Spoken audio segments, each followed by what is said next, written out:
Iran update, could there be change soon?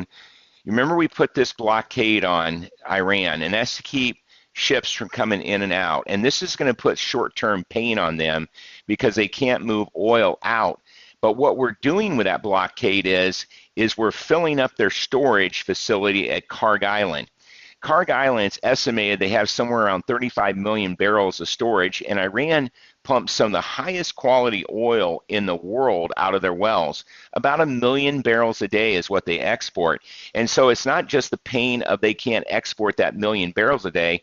The pain is going to come, I think, this week or next when Kharg Island fills up, because when their storage facilities fill up, they're going to have to shutter those wells. If they shutter those wells, they know they can't get those wells back online at the same production level. They might even require some re-drilling. They might require even some of those wells might be shut down forever. And so there's risk here in shuttering those wells. They've never had to do that. Kharg Island is a huge facility for storage until the vessels arrive, until those storage facilities are emptied out, and they continue to be able to maintain those wells pumping. But in this case, with a blockade, we could easily shut it down, causing this painful economic situation for Iran, not just short term, but longer term, with consequences, meaning their income in the future could be affected if they have to shutter these wells.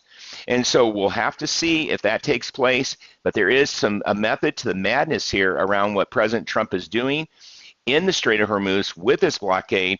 And for the first time, it might put pressure on IRGC, which is the group that controls security for Iran. They control the missiles and the drones. They're the military side.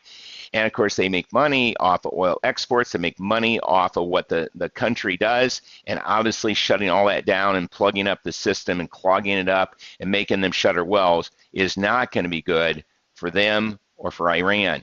So we could be seeing some movement here toward the end of the week with negotiations, finally getting something done, getting something on the table that's meaningful.